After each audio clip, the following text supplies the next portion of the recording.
Naiisip mo ba na ang diet para sa pancreatitis ay puro na lang bland na pinakuluang carrots at malungkot na chicken breast habang buhay? Pero paano kung sabihin ko sa'yo na ang isang menu na hindi nakaka-trigger ng sakit ay hindi lang ligtas, kundi pwede rin palang maging tunay na masarap? Ngayong araw, dadalhin ko kayo sa isang kulinaryong paglalakbay sa mundo ng remission ng pancreatitis. At pinapangako ko, magugulat kayo kung gaano karaming pagkain ang pwede pa pala ninyong ma-enjoy. Basta't alam lang ang ilang simpleng sikreto. Magpakatotoo tayo, ang remission ay hindi kumpletong paggaling. Ito ay, sa halip, isang armistice or pansamantalang kapayapaan sa iyong pancreas. Hindi na ito sumisigaw sa sakit, pero napakasensitibo pa rin at naaalala ang bawat paglabag tulad ng matatabang pagkain o maanghang na sarsa. Ang ating misyon ay gawing mahaba at matatag ang kapayapaang ito. At ang pangunahing susi dito ay ang matalinong pagpili ng pagkain na hindi nagpaparusa kundi nagmamalasakit. Kaya, paano nga ba natin sisimulan ang isang masarap at ligtas na pamumuhay habang nasa remisyon? Magsisimula tayo sa pinakamahalaga, sa pag-unawa sa isang simple ngunit napakahalagang prinsipyo. Ang pangunahing layunin natin ay lubos na pagpahingahin ang pancreas. Isipin ninyo na ang inyong pancreas ay parang isang manggagawa na matagal nang nagtatrabaho ng walang pahinga at bakasyon. Pagod na siya, ubos na ang lakas, at anumang komplikadong gawain ay nagdudulot sa kanya ng iritasyon at sakit. Ang layunin natin ay ipadala ang masipag na manggagawa na ito sa isang nararapat na bakasyon, hindi para tanggalin sa trabaho, kundi para bigyan ng pahinga at makabawi ng lakas. Ilalagay natin siya sa pinakamagaan na schedule ng trabaho na posible. Sa medisina, tinatawag itong prinsipyo ng tatlong EP: mechanical, chemical, at thermal na pag-iingat. Medyo pangagham pakinggan, pero sa totoo lang, napakasimple nito. Tingnan natin ang bawat isa. Una, ang mechanical na pag-iingat. Ibig sabihin, ang pagkain ay dapat na pinong-pino, dinurog, o nasa anyong pure. Inilalayo natin ang pancreas sa pagod na dulot ng pagtunaw ng malalaki at matitigas na piraso ng pagkain. Ang lahat ng mabigat na trabaho ay ginagawa para rito ng blender o kudkuran. Mga pureed soup, steamed patties, at malalambot na muse, ito ang ating mga kakampi. Pangalawa, ang kimikal na pag-iingat. Dito, tinatanggal natin ang lahat ng nagtutulak sa pankreas na aktibong gumawa ng agresibong enzymes. Kabilang dito ang lahat ng uri ng pampagana, matatapang na sabaw, maanghang, maasim, pinausukan, at pritong pagkain. Dapat ay neutral ang lasa ng pagkain, walang matapang na pampalasa at sarsa. At pangatlo, ang thermal na pag-iingat. Ang pagkain ay hindi dapat napakainit o napakalamig na parang yelo. Tanging komportable at maligamgam na temperatura lamang.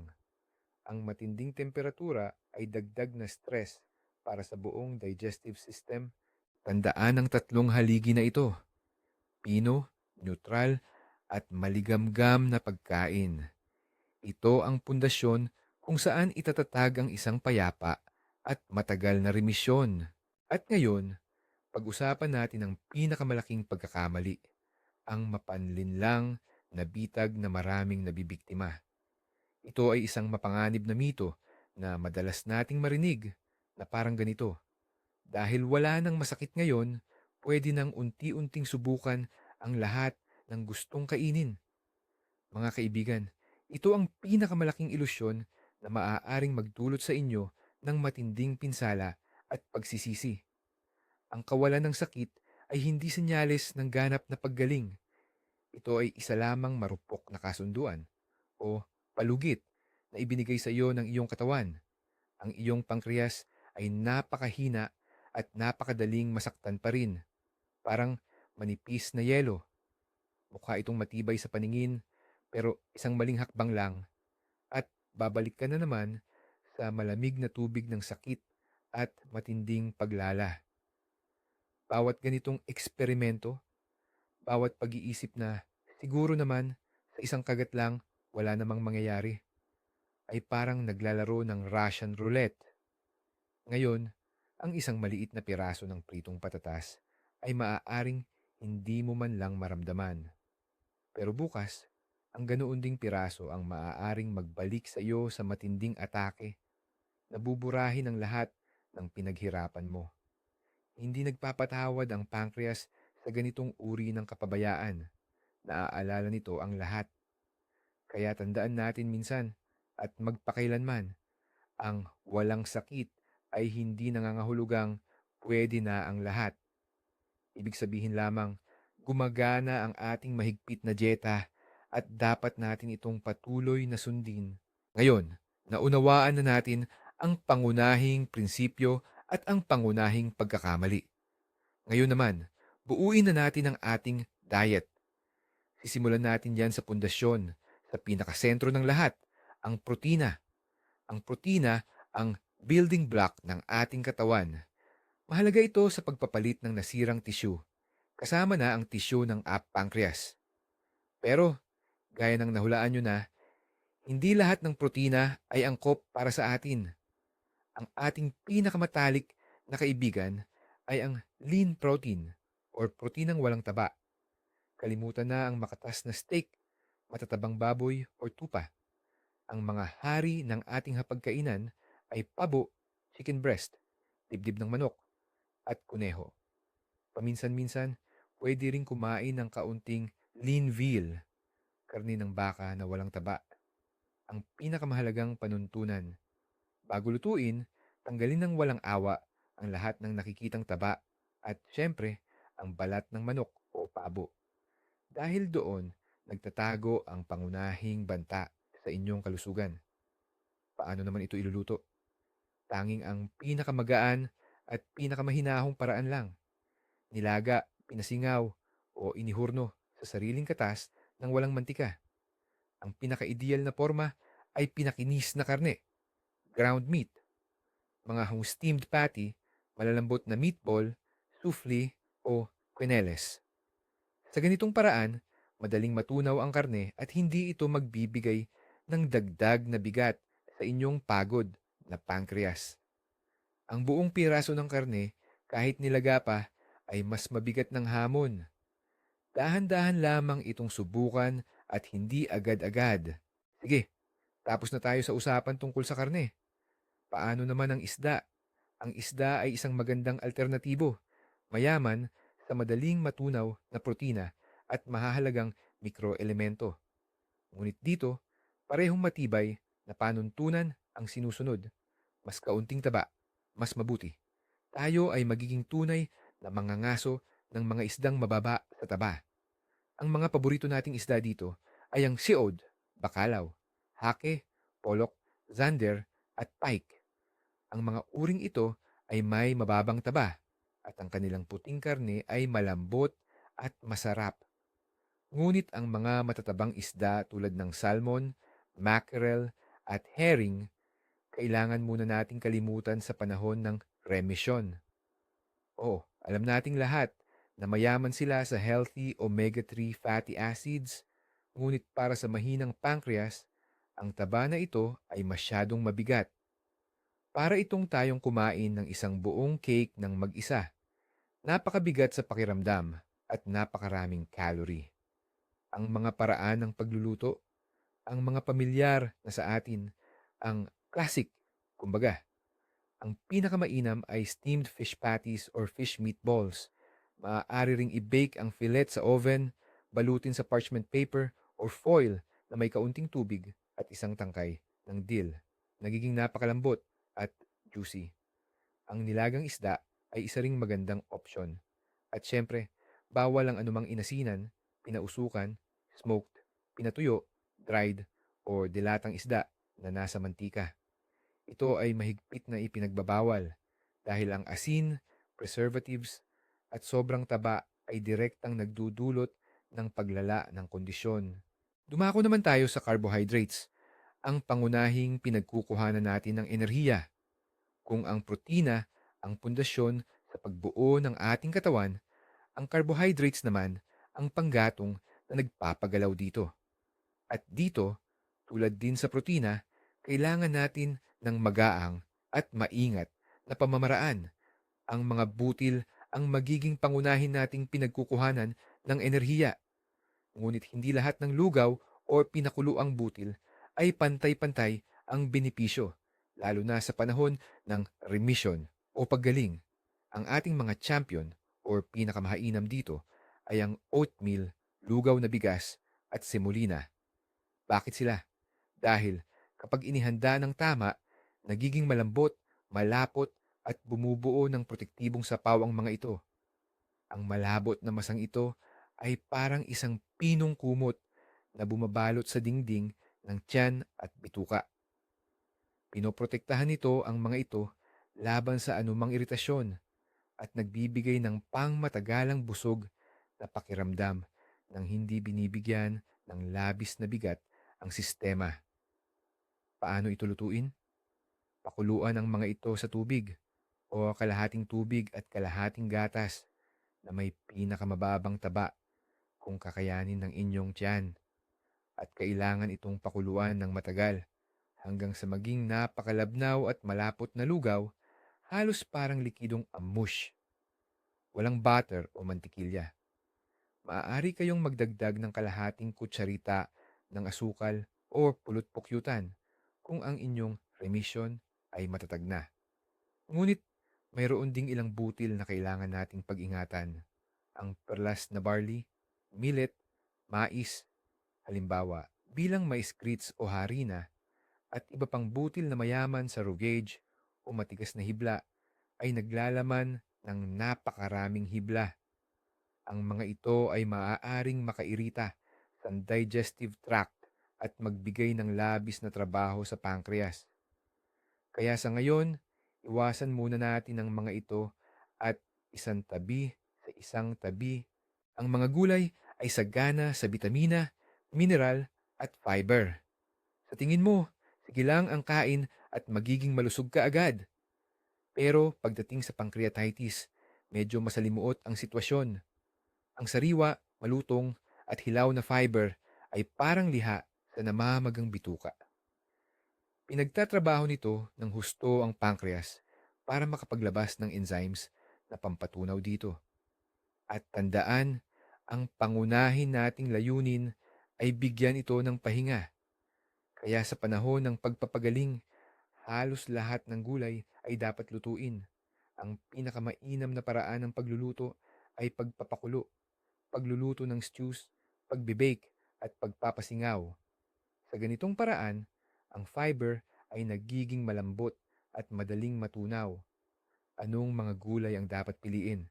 Patatas, carrots, kalabasa, cauliflower, broccoli, at beets. Ito ang magiging batayan ng iyong gulay menu.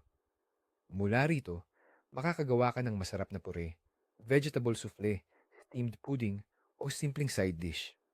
Narito naman ang listahan ng mga gulay na kailangan mong pag-ingatan ng husto o tuluyan ng iwasan. Ito ay ang repolyo, partikular ang puting repolyo, labanos, bawang, sibuyas, sorrel, spinach, at bell pepper. Ang lahat ng ito ay naglalaman ng matigas na fiber o kaya'y essential oils at acids na lubhang nakakairita sa lining ng tiyan at bituka at nagpapasigla ng labis na paglabas ng digestive fluids. Tandaan, kaibigan ng gulay, pero kapag luto na, may katanungan tungkol sa prutas na marahil ay bumabagabag sa halos bawat isa. Paano naman ang matatamis? Wala na bang kaligayahan sa buhay, kundi ang tanging pagkain ay walang lasa? May magandang balita ako. Puwede at kailangan pa nga. Ngunit, gaya ng nahulaan nyo na, kailangan ng iba yung pag-iingat sa matatamis. Higit pa sa pag-iingat na ibinibigay natin sa gulay. Ang pangunahing kaaway ng ating pankreas pagdating sa prutas ay ang asim at ang magaspang na hibla. Kaya, mahigpit na ipinagbabawal ang lahat ng maasim na prutas at berry. Limon, dalandan, grapefruit, kiwi, cranberry, at maasim na uri ng mansanas. Lahat ng ito ay mawalang galang nating isasantabi. Ang asim nila ay parang pulang tela sa toro para sa ating pankreas dahil nag-uudyok ito ng paglabas ng agresibong enzymes. Iwasan din ang prutas na may magaspang na balat at maliliit na buto tulad ng ubas. Ang ating mga kaibigan naman ay ang matatamis at hinog na prutas. Ang saging ay perpektong opsyon para sa merienda. Malambot ito at hindi na kailangan ng anumang pagproseso. Ang matatamis na uri ng mansanas at peras ay maganda rin, ngunit may isang mahalagang kondisyon. Kailangan itong balatan at mainam kung lulutuin o iproseso gamit ang init. At dito na nagpapakita ang tunay na hari ng panghimagas na pangdieta, ang inihurnong mansanas. Walang balat, may kaunting pulot-pukyutan kung pinahihintulutan ng iyong kondisyon. Malambot ito, matamis, at ang pectin na nabubuo dito ay napakabisa para sa panunaw. Maaari ring gumawa ng fruit puree, musa, jelly, at iba pang katulad na panghimagas mula sa mga pinahihintulutang matatamis na prutas at berry. Masarap ito, ligtas, at nakapagpapagaan ng pakiramdam. Dumako naman tayo sa mga produkto ng gatas. Para sa marami, mahalaga itong bahagi ng dieta, pinagmumulan ng calcium at mahalagang protina. Ang magandang balita, hindi natin kailangan itong tuluyang iwasan. Pero gaya ng naiintindihan ninyo, ang sikreto ay nasa detalye o mas tumpak sa porsyento ng taba.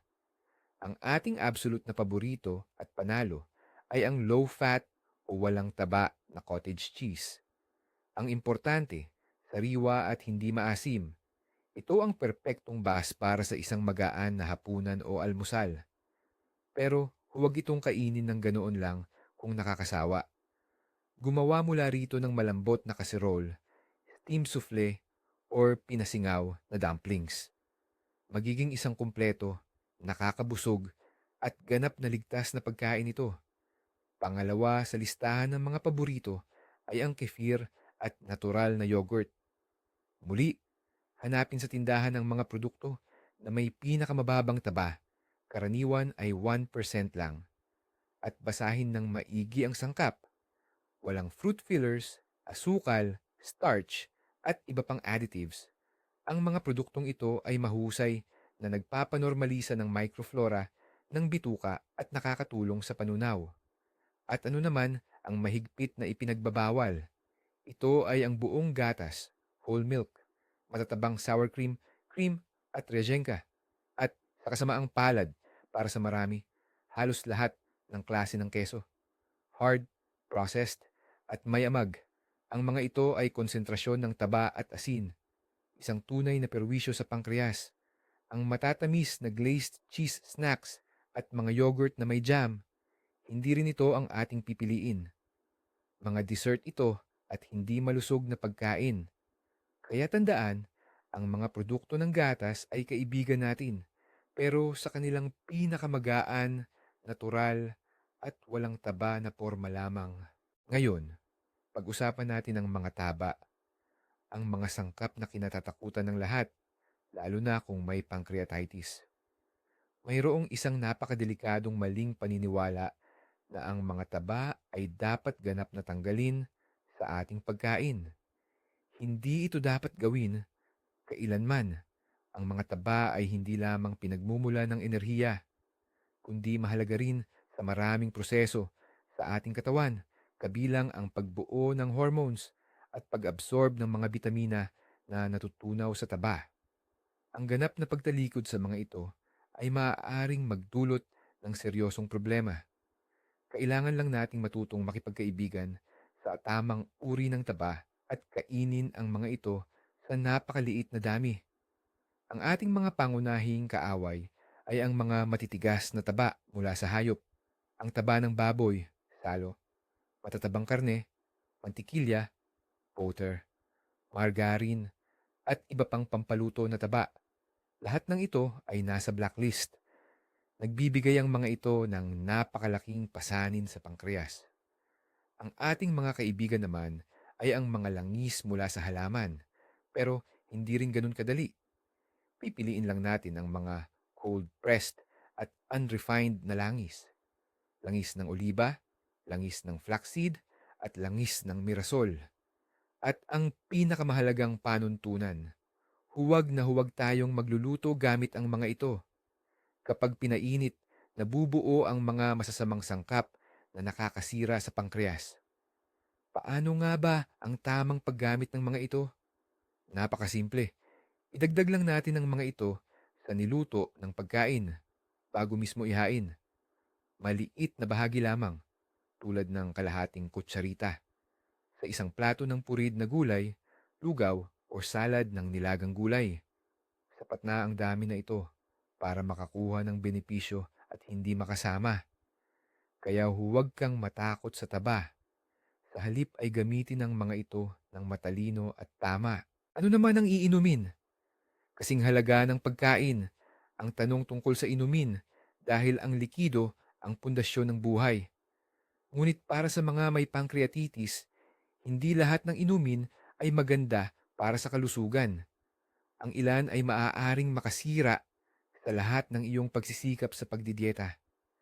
Ang inuming numero uno at walang makakatalo rito ay siyempre ang malinis at plain na tubig. Dapat itong maging iyong laging kasama. Uminom ng madalas, paunti-unti, sa buong maghapon.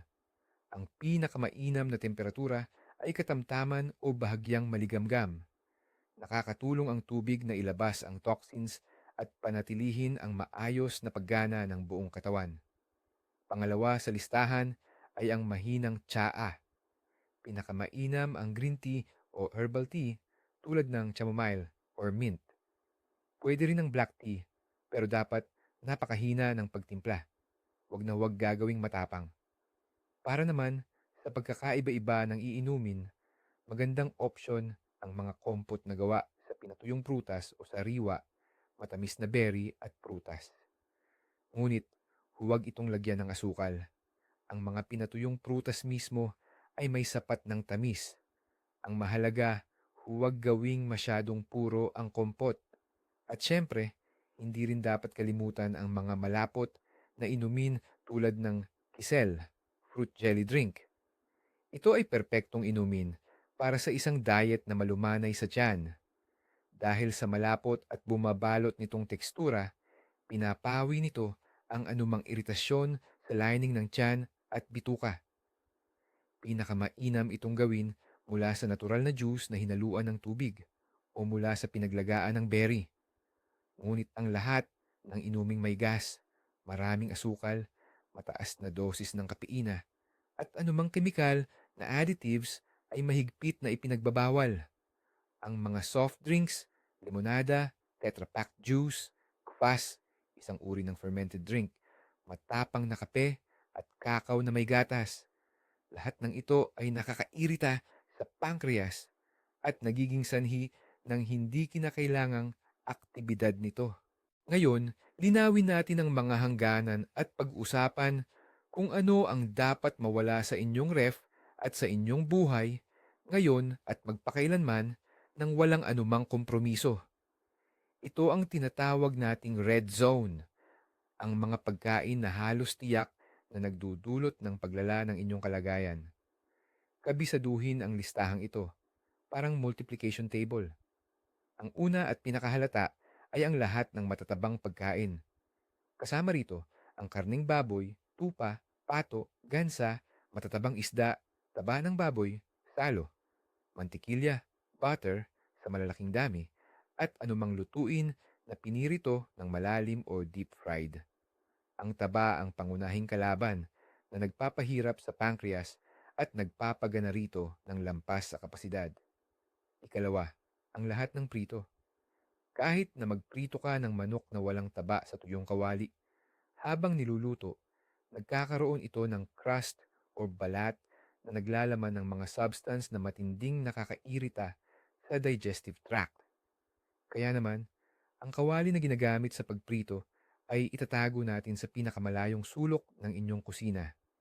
Ikatlo, ang lahat ng pinausukang pagkain, smoked. Kasama rito ang mga pinausukang longganisa, isda, karne at keso. Ang mga pagkaing ito ay naglalaman ng carcinogens at napakaraming asin na nakakapinsala sa nanghihinang organ. Ito ay parang tunay na lason para sa pankreas. At ikaapat, ang lahat ng maaanghang at maespesyang pagkain. Kabilang dito ang sili, pepper, horseradish, mustasa, mustard, suka, vinegar, hilaw na bawang, raw garlic, hilaw na sibuyas, raw onion, at mga atsara o marinades. Ang lahat ng ito ay nagsisilbing matinding chemical irritant na nagtutulak sa pankreas na maglabas ng enzymes ng labis-labis at pilit. Ang inyong pagkain ay dapat maging neutral hanggat maaari. Tandaan ang apat na huwag. Huwag mataba, huwag prito, huwag pinausukan, at huwag maanghang. Ito ang batas. Bukod sa mga malinaw na kaaway na ating napag-usapan, mayroon ding mga nakatago at nagkukubling kalaban. Maaaring mukha silang inosente, ngunit sa totoo lang, nagdadala sila ng hindi bababa sa parehong banta sa iyong kapayapaan at kalusugan. Ilantad natin sila. Ang unang grupo ay halos lahat ng ready-made na sarsa at dressing. Mayonnaise, ketchup, toyo, at mga mustard dressing. Kahit nakasulat sa pakete na light, huwag kang maniwala. Sa kanilang komposisyon, halos laging may suka, preservatives, pampalasa, at napakaraming nakatagong taba at asukal. Isa itong tunay na chemical attack sa iyong digestive system. Ang pangalawang grupo ay ang mga processed meat at delikadesa ng karne. Hotdog, longganisa, hamon, iba't ibang uri ng sausage, at pate. Ang komposisyon ng mga produktong ito ay sakit sa ulo para sa sino mang dietitian. Napakaraming taba, asin, nitrites, phosphates, at iba pang additives kahit sa mga sinasabing mas healthy na processed meat, kaunti lang ang sustansya. Hindi ito pagkain, kundi basura para sa katawan.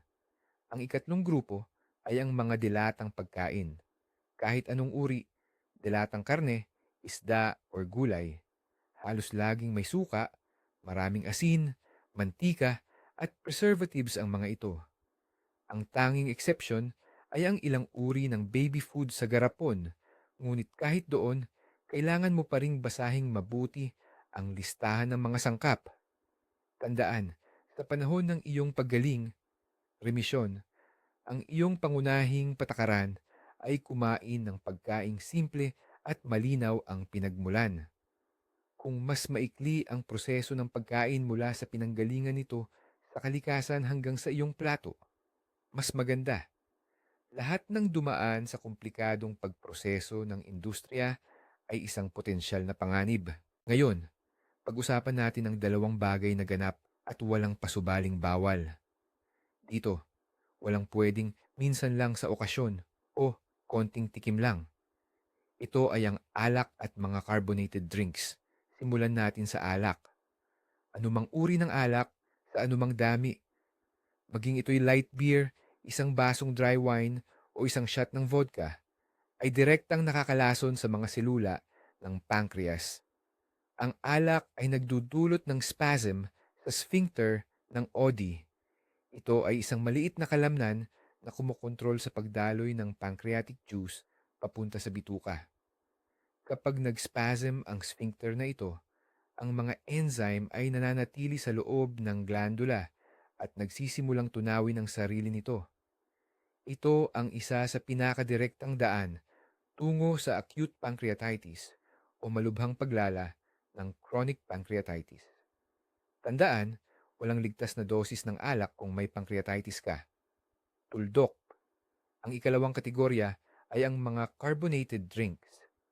Matatamis na soft drinks, mineral water na may gas, at energy drinks. Ano ang masama sa kanila? Una, ang carbon dioxide. Ang mga bula na yon ay nakakairita sa lining ng buong digestive tract na nagiging sanhi ng paglalaki ng tiyan or bloating at nagpapasigla sa labis na pagtatago ng digestive fluids. Pangalawa, ang matatamis na inumin ay naglalaman ng napakaraming asukal, asido at kemikal na mga aditibo na siyang pinakamalakas na irritant. Kaya't lahat ng may bula ay ganap nating iiwasan. Plain, walang gas na tubig at ang mga inumin lang na napag-usapan natin kanina ang pwede. Marami na tayong napag-usapan tungkol sa tamang paraan ng pagluluto, pero bigyan natin ito ng sarili at napakahalagang espasyo dahil kahit ang pinakapinapayagan at pang-diet na pagkain tulad ng dibdib ng manok ay pwedeng maging masama sa kalusugan kung hindi ito tama ang pagkaluto. Sa kabilang banda, ang tamang pagproseso ng pagkain ay nagpapanatili nitong ligtas at madaling tunawin ng ating katawan. Kaya naman, tandaan ang inyong mga bagong matalik na kaibigan sa kusina. Ang una at pinakamahalagang kaibigan ay ang steamer. Ito ay perpektong kagamitan para sa mga gustong mag-diet at maging malumanay sa tiyan. Ang mga pagkaing niluto sa singaw ay nananatiling mayaman sa sustansya, nagiging malambot, makatas, at hindi talaga bumibigat sa ating digestive system. Steamed patties, gulay, isda, omelette, souffle, kayang-kaya lahat ng steamer. Ang pangalawang matapat na kasama ay ang oven. Pero gagamitin natin ito hindi para sa pagprito, kundi para sa pagbe-bake o pagluluto sa horno. Maaari tayong mag-bake ng pagkain sa sarili nitong katas sa pamamagitan ng pagbabalot sa parchment paper o foil. Pwede rin itong lutuin sa mga roasting bag o sa mga ceramic pot na may kaunting tubig o sabaw ng gulay. Sa ganitong paraan, nagiging slow-cooked at malambot ang mga putahe. Ang pangatlo nating kasama ay ang multi-cooker na napakaraming gamit. Ang mga mode na pinakamahalaga sa atin ay ang stew, tuwisan, steam cook, pagluluto sa singaw, at porridge, lugaw, congee. Ang stew ay mahusay na paraan para makaluto ng malambot na karne o vegetable stew. At syempre, huwag nating kalimutan ang karaniwang kaldero para sa pagpapakulo. Ang pagpapakulo sa tubig or sa mahinang sabaw ng gulay ay klasiko sa dietary eating. Pero ang frying pan para sa pagprito at ang grill ay kalimutan na natin. Ang mga paraang ito ang lumilikha ng mapaminsalang balat o crust na lubos na ipinagbabawal sa atin. Isa pang napakahalagang prinsipyo na madalas nakakalimutan ay ang pagkain ng paunti-unti pero madalas. Marami ang nag-iisip na ito'y isang komplikadong sistema. Pero sa totoo lang, napakasimple nito. Sa halip na tatlong malalaking kainan na nakasanayan natin, ang almusal, tanghalian at hapunan, lilipat tayo sa 5 o kaya'y 6 na maliliit na kainan. Bakit nga ba kailangan ito? Balikan natin muli ang ating halimbawa ng pagod na manggagawa. Isipin nating kailangan niyang magbuhat ng 100 piraso ng ladrilyo. Ano ang mas madali para sa kanya? Buhatin ang lahat ng 100 sa 3 beses lang na halos mapunit ang katawan sa bigat o buhatin ito ng paunti-unti sa 6 na beses? Malinaw ang sagot. Ganoon din sa ating pankreas. Bawat kainan ay senyalis para sa pankreas na magtrabaho. Kung malaki ang kinain mo, mapipilitan itong gumawa ng napakaraming enzyme sa madalian at biglaang paraan. Ito ay matinding pasanin, pero kung maliit lang ang kinain mo, kaunti lang din ang kailangan nitong gawing enzyme. Gumagana ang pancreas ng payapa at matipid ng walang sobrang pasanin. Ang pinakamainam na agwat sa pagitan ng mga kainan ay 2.5 hanggang 3 oras. Nakakatulong ito upang maiwasan ang sobrang pagod at ang matinding gutom na madalas nagtutulak sa atin na kumain ng sobra. Ang bawat bahagi ng pagkain ay dapat maliit lang, halos kasinlaki ng iyong kamao o isang baso. Mas mainam na kumain ng madalas, pero paunti-unti. Ang ginintuang panuntunang ito ang makakatulong upang mapanatili ang matatag na paggana ng digestive system at maiwasan ang mga problema. Sige, sapat na ang usapan sa teorya. Ngayon, dumako na tayo sa praktikal na bahagi at subukan nating bumuo ng isang simple, masarap at talagang ligtas na menu para sa agahan. Mahalaga ang agahan dahil ito ang panimula ng ating araw. Kaya dapat lang na tama ang ating maging simula. Dapat itong magaan sa tiyan, masustansya at madaling tunawin. Ang unang naiisip at perpektong option ay, siyempre, ang oatmeal. Ngunit hindi lang basta oatmeal, kundi ang tamang pagkakaprepara. Gumamit tayo ng old-fashioned or rolled oats, hindi yung instant na klase. Pakuluan ito sa tubig o sa pinaghalong tubig at 1% fat na gatas hanggang sa maging malambot at malabnaw. Walang kahit anong butter. Para hindi naman masyadong matabang o malungkot ang lasa, pwede kang magdagdag ng kalahating kutsarita ng pulot pukyutan kung hiyang ka rito at kung stable ang iyong kondisyon. Ano pa ang pwedeng idagdag sa oatmeal? Ang perpektong kasama nito ay inihaw na mansanas. Kumuha ng matamis na mansanas, alisin ang buto sa gitna, pwede ring lagyan ng kaunting pulot pukyutan sa loob at ihawin sa oven hanggang sa lumambot. Magiging malambot, matamis, at napakasarap na panghimagas ito na perpektong kapartner ng oatmeal. Ang isa pang pwedeng gawing agahan ay steamed omelette. Gawin ito gamit lang ang puti ng itlog dahil mataas sa taba ang dilaw ng itlog. Talunin ang 2 hanggang 3 puti ng itlog na may kaunting gatas, lagyan ng pakurot na asin at singawin. Magiging malambot at parang ulap na mayaman sa protina ang kalalabasan nito. Sa omelette na ito, pwede ring magdagdag ng kaunting nilagang carrots o zucchini na ginawang puree. Napakabubusog, masustansya at ligtas sa tiyan. Sige, tapos na tayo sa almusal. Ngayon naman, pag-usapan natin kung ano ang dapat na tamang tanghalian. Karaniwan, ang tanghalian ang pinakamabigat na kainan sa maghapon. Pero sa ating kaso, dapat itong manatiling magaan at madali sa tiyan. Ang klasikong formula ng tanghalian, unang putahe, pangalawang putahe, at kompot ay gumagana pa rin sa ating dieta. May kaunting pagbabago lang. Para sa unang putahe, obligado tayong kumain ng sopas. Pero hindi yung malinamnam na borscht na gawa sa sabaw ng buto, kundi isang magaan na creamy vegetable soup.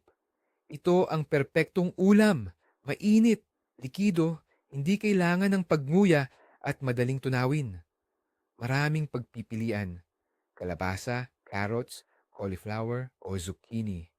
Simpleng pakuluan lang ang gulay hanggang lumambot sa kaunting tubig o mahinang sabaw ng gulay. Pagkatapos ay durugin gamit ang blender hanggang maging makinis. Pwedeng magdagdag ng 1 kutsarang low-fat yogurt para mas malambot. Para sa pangalawang putahe, dapat mayroon tayong protina at isang side dish. Ano kaya ito?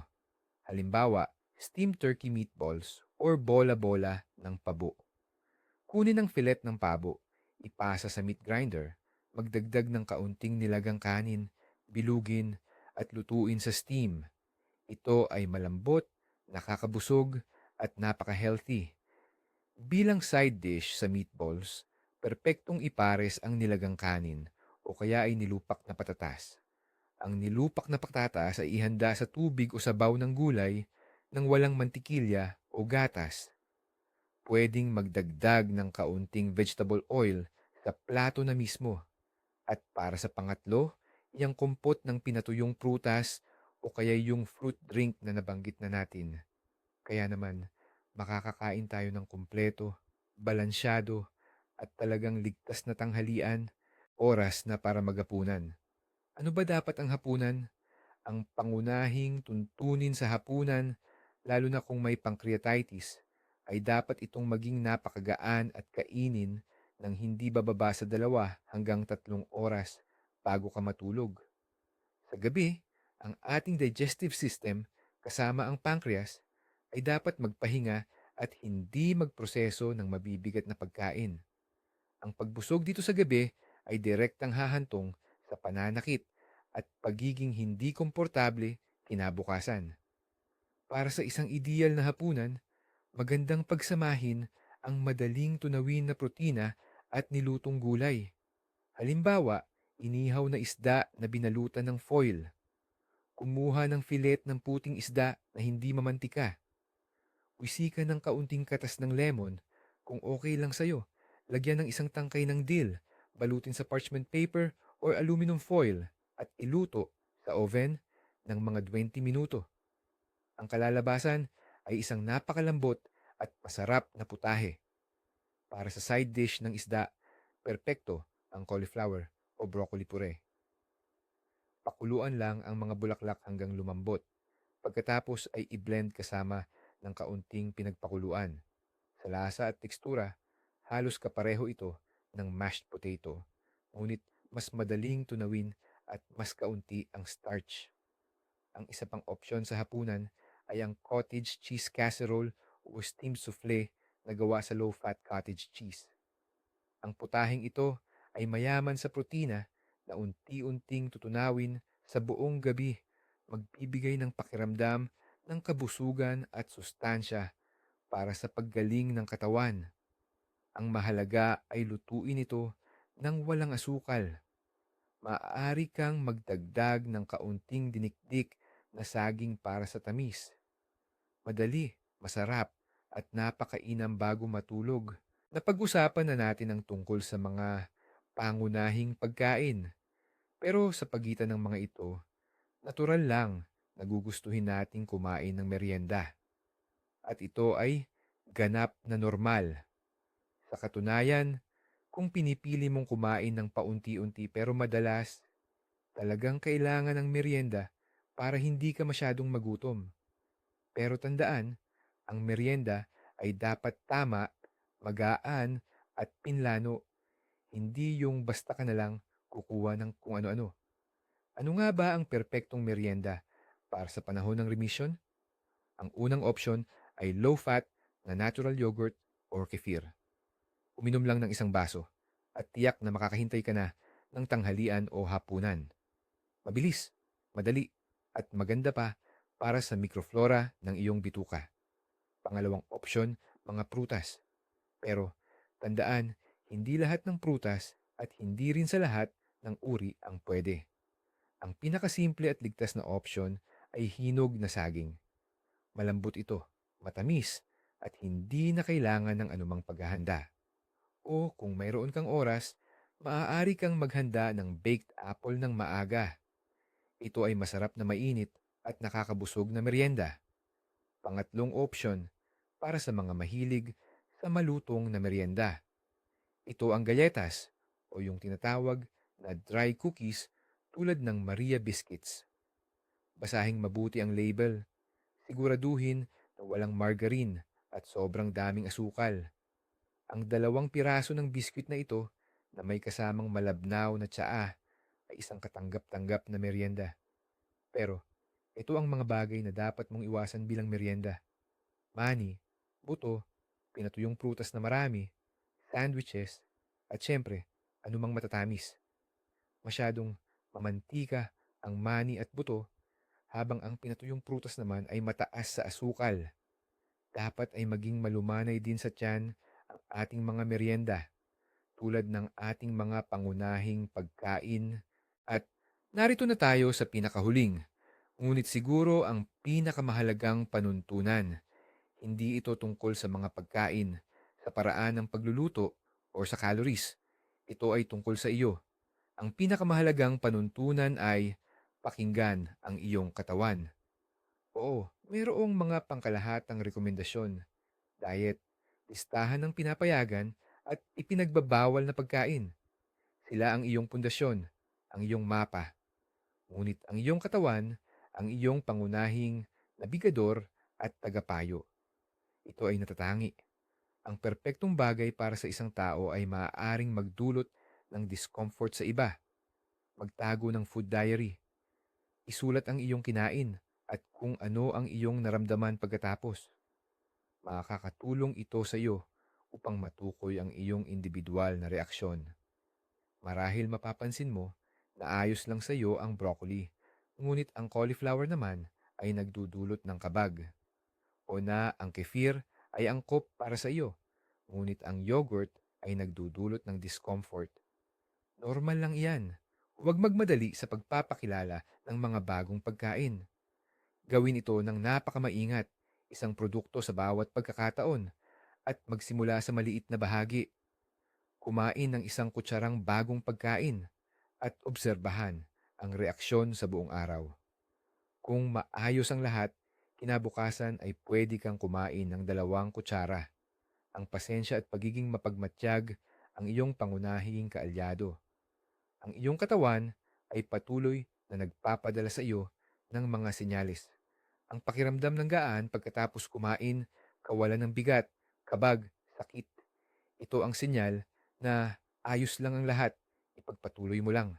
At anumang discomfort, ito ay senyal na tigil, may mali, alamin natin. Matuto kang makinig at maunawaan ang mga senyalis na ito. Walang doktor o diet ang nakakaalam sa iyong katawan ng mas mahusay kaysa sa iyo mismo. Ngayon, eto na ang pinakamahalagang punto na madalas nakakalimutan ng marami. Ang mild diet ay hindi parusa. Ito ay isang sinasadyang pagpili para sa iyong kalusugan at kapakanan. Ang tunay na pagbabago ay nangyayari kapag hindi mo na ito tinitingnan bilang paghihigpit, kundi bilang pag-aalaga sa sarili.